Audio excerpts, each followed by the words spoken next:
Yudas Tadeus berasal dari keluarga Yahudi di Galilea dan memiliki hubungan kekerabatan dengan Yesus. Ia adalah putra dari Kleopas dan Maria, di mana ibunya diyakini sebagai sepupuh Bunda Maria. Namanya juga tercantum dalam Lukas pasal 6 ayat 16 dan Kisah Para Rasul pasal 1 ayat 13.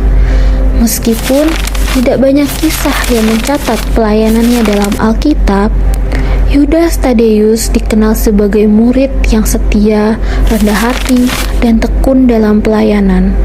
Setelah kenaikan Yesus Kristus ke surga, ia turut serta dalam pemberitaan Injil ke berbagai wilayah. Sebelum menjadi rasul, tidak banyak catatan pasti tentang pekerjaannya. Namun setelah dipanggil, tugas utamanya adalah menjadi rasul, utusan yang menyebarkan ajaran Injil. Memberitakan kasih, pertobatan, dan iman kepada banyak bangsa, menguatkan jemaat awal dalam menghadapi penganiayaan. Ia dikenal sebagai pengginjil yang giat, bahkan hingga ke wilayah-wilayah jauh seperti Mesopotamia dan Persia.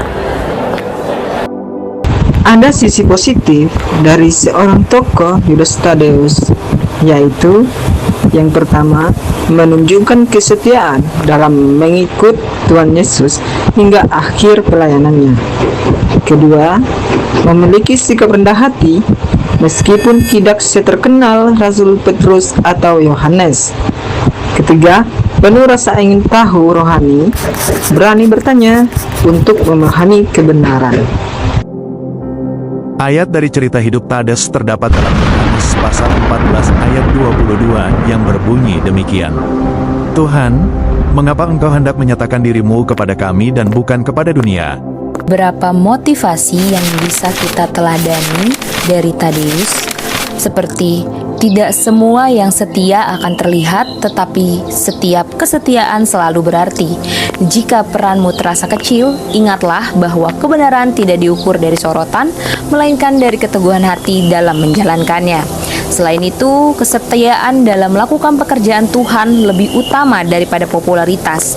Meskipun tidak selalu terlihat atau dikenal banyak orang, tetaplah setia dalam tugas pelayanan. Jadi, kesimpulannya adalah tokoh Tadeus mengajarkan bahwa hidup yang bermakna itu gak selalu harus terlihat besar dan hebat di mata manusia, melainkan bagaimana seseorang itu mampu hidup dengan setia, tulus, dan tetap percaya kepada Tuhan dalam setiap keadaan.